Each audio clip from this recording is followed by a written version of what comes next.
여호와여, 주의 분노로 나를 책망하지 마시오며 주의 진노로 나를 징계하지 마옵소서.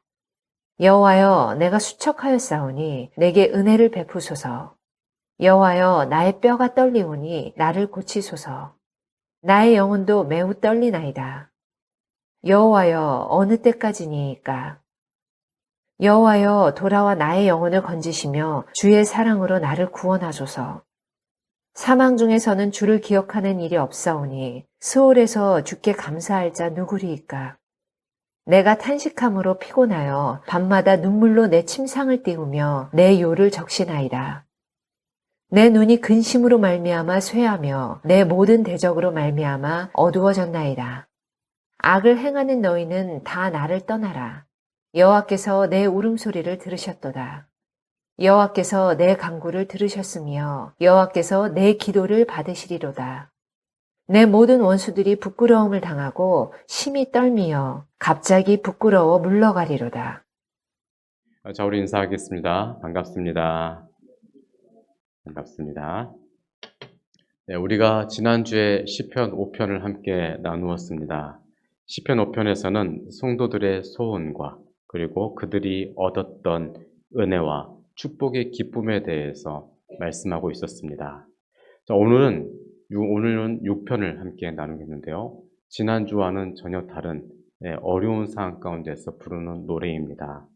죄로 인하여서 겪게 되는 두려움과 그리고 고통과 그리고 죽음에 대해서 기도하면서 심한 통곡으로 하나님께 회개하며 자신을 죄로부터 구원해 주실 것을 믿고 기도하는 내용이 시편 6편의 내용입니다. 근데 어떻게 보면 시편 6편의 내용은 5편에서 이미 짐작되었던 일이기도 합니다.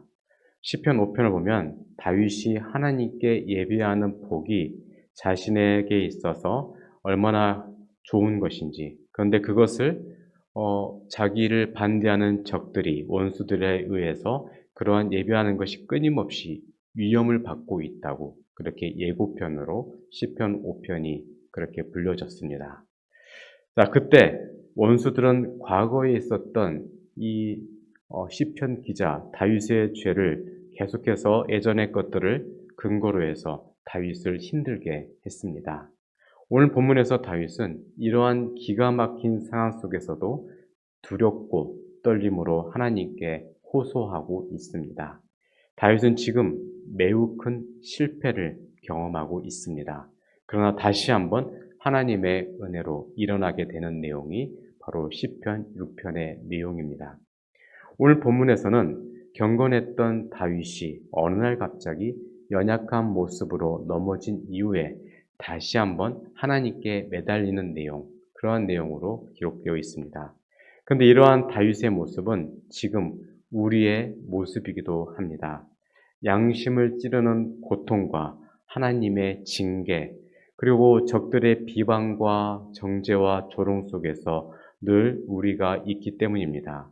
이러한 정신없는 상황 속에서 우리에게는 오직 하나님의 은혜가 아니면 살 수 없는, 하나님의 은혜만이 우리의 소망이라는 것을 우리는 알 수 있습니다.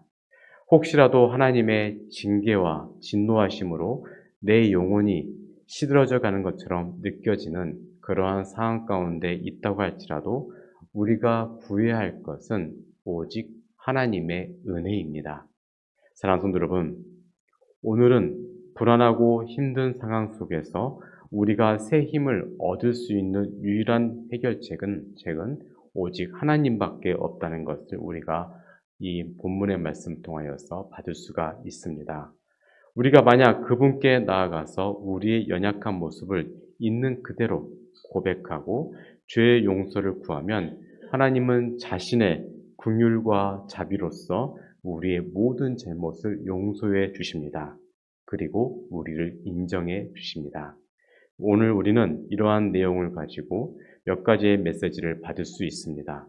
이 메시지를 통하여서 새 힘을 얻으시길 주의 이름으로 축원드립니다. 첫 번째 메시지입니다. 불안함 속에서도 하나님을 찬양하는 것이 우리의 목적입니다. 영국의 유명한 작가 존 버년이 지은 철로 역정을 보면 죽음의 강가에 도착한 순례자 크리스찬과 소망이라는 두 사람이 성문으로 들어가는 그 길을 막고 있는 강물을 발견합니다. 이때 근처를 서성거리는 다른 두 명의 순례자들을 또 만나게 됩니다. 그리고 그들에게 묻습니다. 그들에게 혹시 성문으로 들어가는 다른 길은 없느냐고 물어봅니다. 그러자 다른 순례자들이 이렇게 대답합니다. 새 예루살렘 성문으로 가자면 반드시 강을 건너가야 합니다. 라고 합니다.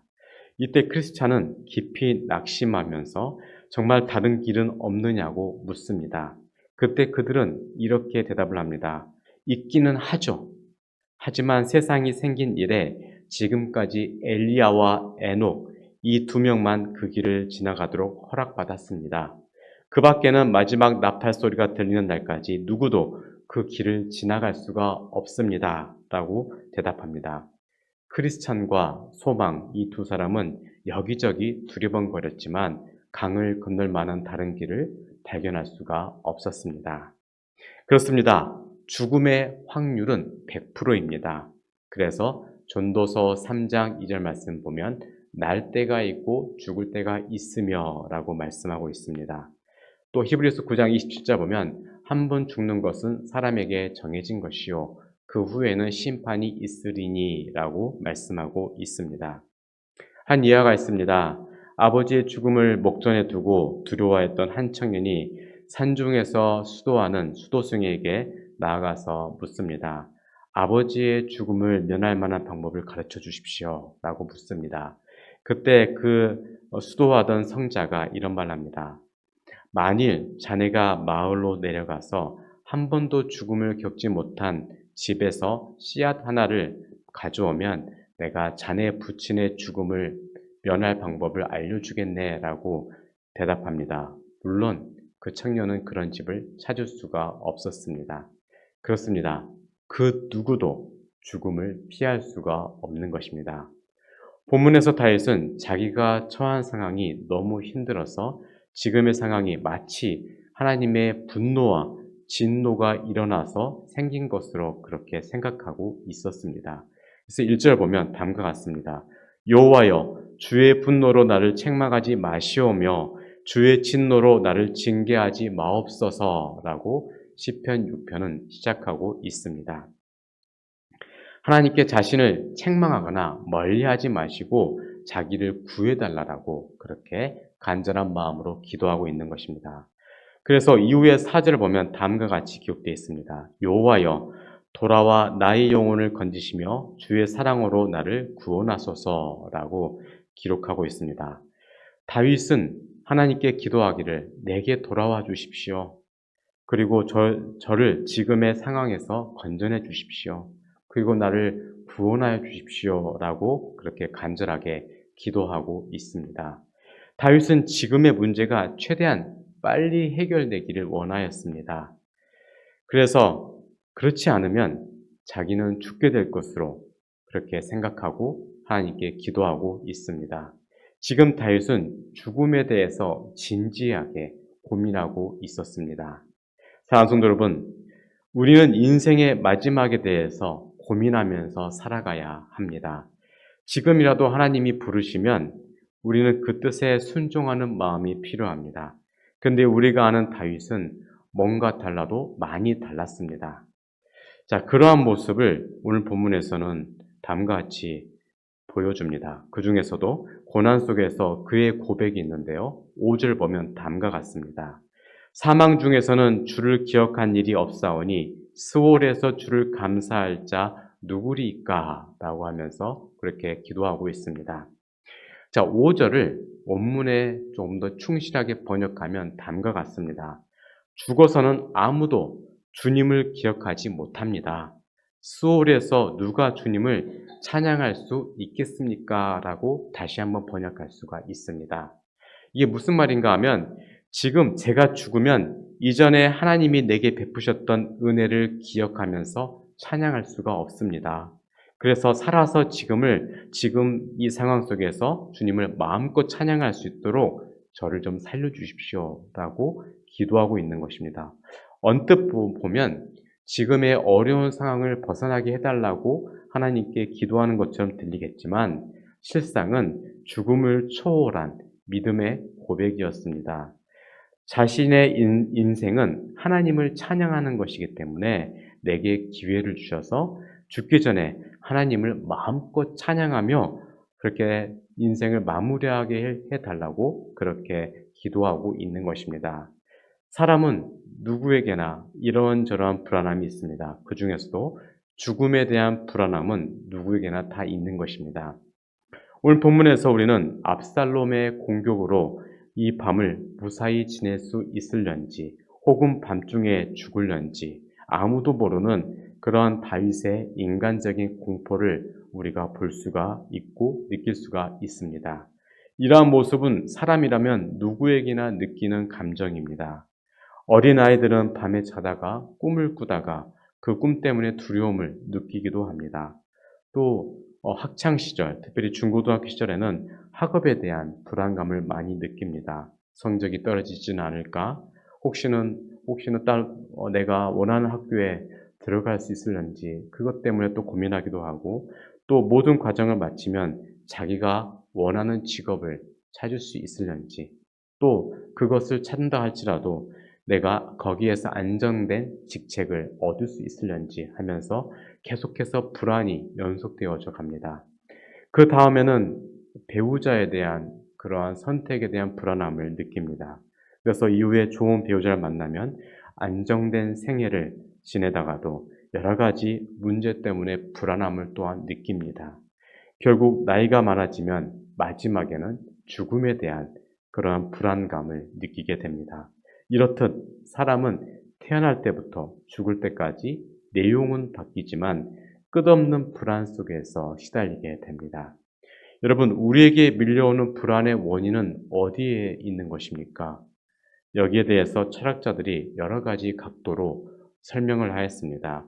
파스칼은 사람은 존재하는 것이 아니고 실존하기 때문에 그렇게 불안하다라고 설명을 하였습니다. 이게 무슨 말인가 하면 돌멩이나 그리고 우리 주변에 있는 산들은 불안함이 없다는 것이죠. 그러나 사람은 실존하기 때문에 살아있기 때문에 불안하다고 설명을 한 것입니다.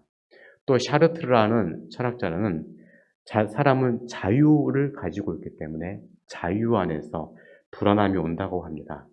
자, 이게 무슨 말인가 하면 동물들 세계에서는 어떤 의미에서는 자유가 있고 또 어떤 의미에서는 자유가 없습니다.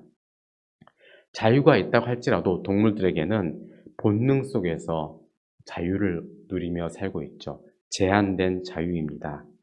그래서 동물들은 욕심도 없고 희망도 없고 탐내는 것도 없습니다. 먹고 살고 생식하고 그러한 제한된 틀 안에서 동물들은 자유를 누립니다. 그러니까 불안함이 적은 것입니다. 그런데 사람은 그렇지가 않습니다. 무한한 자유가 있죠. 그 무제한의 욕망이 있기 때문에 사람들에게는 불안함이 있다는 것입니다. 또 하이데거라는 철학자는 사람은 허무와 죽음이 있기 때문에 그것이 사람을 불안하게 만든다라고 설명했습니다. 인간이 아무리 성공을 해도 결국 허무하다는 것입니다. 여러분, 이 모든 것들은 결국 사람에게 죽음이 다가오기 때문에 불안함을 느끼는 것입니다. 인간의 끝은 결국 죽음이라는 것을 다 알고 있기 때문에 누구나 두려워하고 불안해하면서 살아가는 것입니다. 이것이 정답인 것입니다. 이 죽음은 어디에서 옵니까? 바로 죄로부터 오는 것입니다. 인간은 아담의 후손이기 때문에 죄를 피해갈 수가 없습니다. 누구나 죄를 가지고 태어나고 이 죄 때문에 죽게 되는 것입니다. 본문에 나타난 다윗의 불안도 결국에는 죄로 인하여 불안해하고 있습니다. 그는 죄로 인하여서 죽음을 맛보고 있는 것입니다. 그는 한때 우리아의 아내 밧세바를 범하였고 그 충신 우리아를 전쟁터에 보내게 함으로써 죽게 한 다음 그 가정에 풍파가 일어나게 되었고 이 다윗의 가정에 풍파가 일어남으로써 나라의 내란이 일어나 결국 쫓겨나게 된 상황이 지금 시편 6편의 상황입니다. 근데 놀랍게도 다윗은 이러한 상황 속에서도 하나님을 찬양하고 있습니다. 그리고 찬양만이 자기에게 있어서 최고의 가치라고 그렇게 고백하고 있습니다. 그것이 자신의 인생의 목표라고 말하고 있습니다. 그리고 하나님을 찬양하기 위해서 자기를 살려달라라고 고백을 하고 있습니다. 많은 찬송가를 작곡했던 박재훈 목사님이란 분이 계십니다. 이 박재훈 목사님이 30살의 나이에 정훈 음악대라는 해군의 음악대의 대원으로 복무하셨습니다. 그 시절 박재훈 목사님 앞으로 엽서 한 장이 날라옵니다. 당시의 젊은 시인이었고 교사였던 석진영 여사에게서 온 편지 엽서였습니다. 그녀의 글에는 전쟁의 참사 속에서 절망하고 있는 다음 세대에게 희망을 주고자 만든 찬송시가 그 엽서에 적혀 있었습니다. 이 시에 감동을 받았던 박지원 목사님이 이 가사에 곡을 붙여서 만든 찬송가가 있습니다. 바로 눈을 들어 하늘 보라입니다. 그 가사는 다음과 같습니다.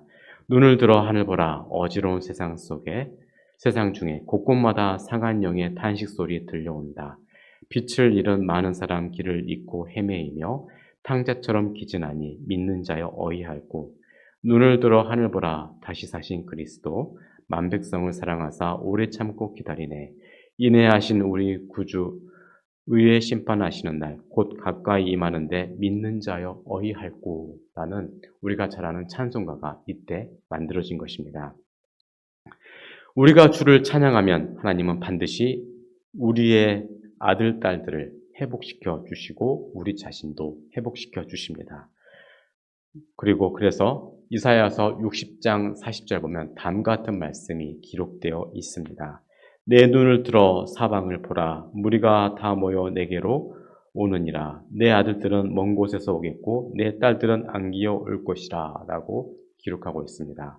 사랑하는 성도 여러분, 어떠한 상황 속에서도 주님을 찬양하며 주님을 경배합시다. 그것만이 우리의 힘입니다. 하나님 반드시 우리를 회복시켜 주실 것입니다. 이 사실을 믿으시길 주의 이름으로 축원드립니다. 두 번째 메시지입니다. 하나님의 인정이 필요합니다. 어느 임금님이 정원을 산책하고 있었습니다. 이 구석 저 구석 다 돌아다니면서 나무와 꽃들을 돌아봅니다. 그런데 이상하게도 나무와 꽃들이 다 시들어져 있는 것입니다. 그것을 보고 마음이 아파진 왕이 왜 이렇게 시들어져 있는지 나무와 꽃들에게 그 이유를 물었습니다. 감나무는 이렇게 말합니다. 저는 소나무처럼 키가 클 수 없으니 슬퍼서 그렇습니다. 라고 합니다. 그랬더니 소나무는 또 이렇게 말합니다. 저는 포도나무처럼 좋은 열매를 맺을 수가 없어서 불행해서 그렇습니다. 라고 고백합니다. 또 포도나무에게 물었더니 저는 장미나무처럼 아름다운 꽃을 피울 수가 없어서 불행해서 그렇습니다. 라고 말합니다. 그때 왕은 자신의 발밑에 아주 보잘것없는 풀꽃 하나가 만발하게 피어져 있는 것을 봅니다. 왕은 그 풀꽃에게 이렇게 말합니다. 다 슬퍼하고 괴로워하는데 너는 무엇이 기뻐서 꽃을 피웠느냐라고 묻습니다. 이때 풀꽃이 이렇게 대답을 합니다. 저는 키가 큰 것도 아니고 좋은 열매를 맺은 것도 아닙니다. 그러나 제가 피운 꽃을 임금님께서 기뻐하고 사랑하시니 꽃을 피우는 것입니다. 라고 고백하더랍니다. 그렇습니다.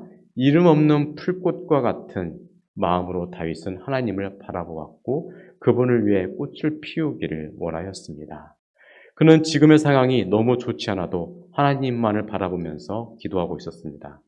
그래서 1절부터 5절까지 보면 다윗은 여호와여를 5번이나 부르면서 슬픈 노래를 부르고 있습니다. 그는 지금 이렇게 고백합니다. 나는 피곤합니다. 내 침상을 눈물로 띄웁니다. 내 요를 적십니다. 내 눈이 쇠하였습니다. 내 눈이 어두워졌습니다. 라고 그렇게 고백하면서 자신의 상황이 얼마나 좋지 않은지를 하나님께 고백하고 말씀드렸습니다. 그랬더니 지금의 상황은 고통으로 신음하고 가득 찬 모습이었으나 하나님께서 그를 인정해 주셨던 것입니다. 그래서 그는 눈물을 흘리지 않을 수가 없었습니다. 그럼에도 그는 자기가 승리한 사람인 것처럼 원수를 꾸짖는 내용이 6편 가운데 기록이 되어 있습니다. 그 이유가 자기는 여호와께 기도했고 여호와께서 자신의 기도를 들어주실 것을 알았기 때문에 그런 것입니다. 그렇습니다. 다윗은 오직 하나님 한 분만을 바라보았고 하나님이 자신의 기도를 들어주실 줄을 믿었기 때문에 그러한 모습이 있었던 것입니다. 우리가 만약 인생의 어려움을 만났을 때 우리가 어떻게 해야 되겠습니까? 예를 들어 육체의 병이 들었습니다. 가정에 어려움을 겪게 되었습니다. 자녀들 사이에 어려운 문제가 생겼습니다. 그것이 직접적인 내 죄로 인한 결과가 아니라 할지라도 그런 문제를 만나게 되면 우리는 조용하게 우리 자신을 반성하고 뉘우치고 근본적인 죄를 찾아서 하나님께 고백해야 할 것입니다. 그리하면 우리는 반드시 회복될 수 있습니다. 종교개혁자 존 칼빈은 젊었을 때 하나님 앞에서 깊은 은혜를 받아서 자신의 죄를 회개하며 밤잠을 자지 못하였다고 합니다. 그리고 죄를 뉘우치는 회개 가운데 몸이 수척해지고 약해지는 그러한 일이 있었다고 합니다. 또 종교개혁자 루스도 그렇습니다. 길을 가다가 자신의 죄를 생각하면서 마음속에 깊은 고민에 빠져서 길에 넘어지고 졸도했다는 기록도 있습니다. 그 외에 많은 신앙인들이 자신의 죄 때문에 고민을 했었고 슬퍼하였습니다. 죄에 대한 회개와 그리고 그것에 대한 그 회개에 대한 깊이가 하나님의 은혜를 얼마나 받았는지를 알 수 있게 하는 것입니다. 다시 말하자면 죄에 대하여서 나의 죄악에 대하여서 깊이 회개하면 할수록 그만큼 은혜를 깊이 체험할 수가 있다는 것입니다. 오늘 본문에서 다윗은 자기의 눈물로써 침상을 적시고 또 요를 적셨다고 성경에서 기록하고 있습니다. 그가 얼마나 심각하게 죄를 뉘우쳤는지를 우리는 자세히 알 수는 없지만 그만큼 심각하게 죄를 고백했다는 것입니다. 한때 다윗이 범죄하였을 때 나는 하나님을 모른다라는 불신자의 마음으로 범죄한 것은 절대 아닙니다. 자기 나름대로 다윗도 변명이 있었을 것입니다. 내가 한 나라의 왕인데 왕의 권리로 이쯤 하는 것이 뭐가 잘못인가? 남들도 다 그렇게 하는데 괜찮지 않는가? 에돔 왕도 그렇고 동네 근처에 블레셋 왕도 다 그렇게 살고 있고 미디안 왕도 나보다 더 100배 나쁜 짓도 다 죄를 지으며 살아가는데 뭐 이 정도가 어떻겠느냐?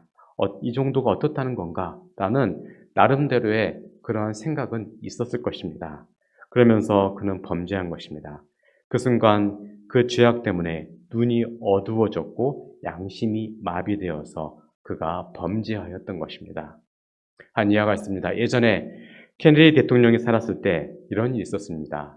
쿠바 상륙 작전에 게릴라 망명 정부를 뒤에서 만들어서 후원하다가 그 사실이 밝혀지자 공개적으로 망신살을 받으면서 사과한 적이 있었습니다. 또 그가 예전에 하버드 대학교 다닐 때 컨닝하다가 걸린 그것이 자신의 정적들에 의해서 폭로가 되자 정치가로서의 자살임에도 불구하고 그때 제가 컨닝한 적이 있었는데 지금도 참 죄송하게 생각합니다. 라고 그렇게 신문 기자들에게 고백했던 적도 있습니다. 바로 이러한 점들이 대중들이 케네디 대통령을 좋아했던 이유였던 것입니다. 성숙한 신앙의 사람들과 연약한 사람들의 차이는 잘못을 범하지 않는 것에 있는 것이 아닙니다. 잘못을 저질렀을 때 성숙한 사람은 다윗처럼 순수하게 자신의 죄를 고백할 줄 아는 사람이고 신앙이 어린 사람, 연약한 사람은 자신의 잘못을 감추고 변명하는데 바쁜 사람인 것입니다. 다윗은 자신의 죄에 대하여 나단 선지자가 책망할 때 그의 양심이 돌아옵니다. 뒤돌아보니 너무나 큰 실수였음을 그가 깨달은 것입니다. 사무엘하 12장 1절에서 14절까지 내용을 보면 다음 같은 내용이 있습니다. 어떤 곳에 부자집이 있는데 그 집에는 양떼 소떼가 많습니다. 거기에는 가난한 사람도 살았는데 그는 양 새끼 딱 한 마리밖에 없었습니다. 그래서 그가 누워 잘 때 자기 양을 껴안고 자고 밥도 같이 먹고 들판에서 같이 가고 마치 자기 딸처럼 아꼈습니다. 어느 날 부잣집에 손님 한 명이 왔는데 자기 집에 많은 양떼, 소떼를 놔두고 가난한 사람의 한 마리밖에 없는 양을 빼앗아 자기 손님을 대접했습니다. 이런 경우에는 어떻게 하면 좋겠습니까? 라고 나단 선지자가 다윗에게 묻습니다. 자, 이때 다윗은 노발대발합니다. 아니, 어떻게 그럴 수 있겠는가? 당장 잡아 경책하고 벌을 주어서 4배로 갚아야 하는 것이다. 라고 말합니다. 이때 나단 선지자가 그 사람이 바로 당신이다. 라고 말하면서 다윗의 잘못을 깨우치게 합니다. 그 말을 들은 다윗은 양심의 찔림을 받아 죄를 회개하게 됩니다. 다윗은 곧바로 고통과 신음의 눈물을 쏟아냅니다. 자기가 처한 상황이 매우 심각한 것임을 깨달았습니다. 그래서 밤마다 찾아오는 불면증과 그칠 줄 모르는 눈물을 흘리면서 자신감을 잃어갔습니다. 이때 다윗에게 하나님의 위로와 확신이 찾아왔습니다. 하나님이 그를 인정해 주신 것입니다. 한 일화가 있습니다. 소설가 A.J. 크론이라는 사람이 건강이 좋지 않아서 시골 마을 작은 한 병원에 가서 요양을 하고 있었습니다. 이 작가가 머물던 병원에는 올리븐 데이비스라는 한 간호사가 있었는데 이 여인은 환자들을 매우 친절하게 대했고 남는 시간에는 동네 마을 사람들 위한 봉사활동을 그치지 않았습니다. 또한 그녀는 자신에게 수고한 어떤 것도 대가를 구하지 않았습니다. 받고 있는 것은 오직 기본 간호사로서의 봉급이었는데 20년 차 간호사였음에도 불구하고 초봉 호봉의 봉급을 받고 있었습니다. 우연히 이 사실을 알게 되었던 크로닌이라는 작가가 어째서 월급 인상을 거부하느냐라고 묻자 그 여인이 이렇게 대답을 했다고 합니다. 사실 저희 병원은 시골에 있어서 사정이 그리 넉넉하지가 않습니다. 저에게 줄 돈을 아껴 다른 사람을 구하는 편이 더 큰 도움이 됩니다. 게다가 지금 받는 월급도 제 생활에는 매우 충분하답니다. 라고 대답을 했다고 합니다. 그러자 크로닌이 이런 말 합니다. 하지만 당신이 돈을 더 받는다고 아무도 뭐라고 하지 않을 것입니다. 지금까지 만난 간호사 중에서 당신 같은 사람은 보지 못하였습니다. 당신의 헌신과 노력은 하나님도 인정해 주실 것입니다. 라고 말하자 이 간호사가 다음같이 말했다고 합니다. 하나님이 인정하시면 그것으로 충분합니다. 저에게는 이미 돈은 충분합니다. 라고 고백을 했다고 합니다. 그렇습니다. 사랑하는 성도 여러분, 우리는 사람의 인정보다 하나님의 인정이 더 중요합니다. 하나님의 인정을 받는 사람이 되어야 될 것입니다. 이러한 인정을 받음으로 하나님의 은혜를 누리시길 주 이름으로 축원드립니다. 자, 세 번째 메시지입니다. 참여한 이들에게는 치유를 허락하십니다. 한 영국의 심리학자는 이런 말을 했습니다. 20세기 인간 더 이상 죄에 대한 결과로 말미암아 괴로워하지 않는다라고 했습니다. 자, 아마도 사람은 죄에 대한 괴로움은 시대에 뒤떨어진 미개한 사람들의 자기 연민, 자기 고백이라고 생각했을 것으로 생각됩니다. 현대인의 유명한 문학자 중에 한 사람인 T.S. 엘리어트가 칵테일 파트라는 한 소설을 썼습니다. 자, 이 책에 실리아라는 한 여인이 등장합니다. 이 여인은 자기가 가지고 있는 어떠한 도덕적인 그 죄에 대한 죄책감 때문에 괴로워하다가 자신을 지탱할 수가 없어서 한 정신과 의사를 찾아갑니다. 그리고 상담을 합니다. 이때 의사는 여러 가지 질문 끝에 마지막에 이런 질문을 합니다. 당신은 어려서 자라갈 때 부모와 가족들은 죄를 어떻게 생각했습니까? 라고 묻자 실리아가 이런 대답을 합니다. 우리 가족들은 죄라는 것을 인정하지 않았습니다. 그런 것은 정신건강에 해롭기 때문에 생각하지도 않으려고 했고 우리 가족들은 죄를 무시하는 방향으로 저를 인도했습니다. 그럼에도 불구하고 내 마음속에 내가 범한 잘못에 대한 불결한 마음과 느낌과 공허하다는 느낌과 실패와 수치감, 더러운 감정 등 이러한 것들에 대해서 나는 해방되지 못하고 있습니다. 하면서 그렇게 고백을 하고 있습니다. 자, 이것은 죄에 대한 정직한 고백입니다. 이 여인은 죄에서 도망갈 수가 없었던 것입니다. 이러한 죄에 대한 책임에 대한 것에 대해서 성경은 회개를 통해서만 죄의 문제는 비로소 해결될 수 있다라고 말씀합니다. 근데 우리가 이러한 회개라는 것을 회개라는 단어를 오랫동안 들어서인지 회개를 너무 쉽게 생각하는 경향이 있습니다. 그래서 일주일에 한 번 교회 나와서 하나님 잘못했습니다 라고 한마디 하는 것이 회개라고 생각합니다. 물론 그것도 회개는 맞지만 성경이 가르치고 있는 근본적인 회개는 아닙니다. 성경에서 말하는 회개는 내가 하나님 편에 서서 내 자신을 바라보는 것입니다. 오늘 본문에서 다윗은 자신이 지금 당하고 있는 고통을 하나님의 입장에서 바라보았습니다. 그랬더니 자기의 뼈가 떨렸고 그리고 영혼이 떨렸다라고 고백하고 있습니다. 그래서 자신은 수월에 갈 사람이라고 자기가 깨달았던 것입니다. 즉 죽어 마땅한 사람으로 자기가 깨달았던 것입니다. 자, 그래서 탄식하였고 눈물로 침상을 적셨습니다. 그리고 하나님 앞에 그러한 자신의 모습 때문에 계속 울었더니 앞이 안 보일 정도가 되었다고 고백합니다. 다윗이 이렇게 철저하게 하나님 편에서 자신을 바라봤던 것입니다. 다음으로 성경에서 말씀하는 회개라는 것은 하나님의 뜻에 따라서 죄를 버리고 포기하는 것을 말씀합니다. 단순히 입술로 자기의 잘못을 고백하는 것뿐만이 아닙니다. 대신에 여기에 더해서 하나님 이제 이 죄를 떠납니다. 더 이상 하나님을 슬프게 해드릴 수가 없습니다.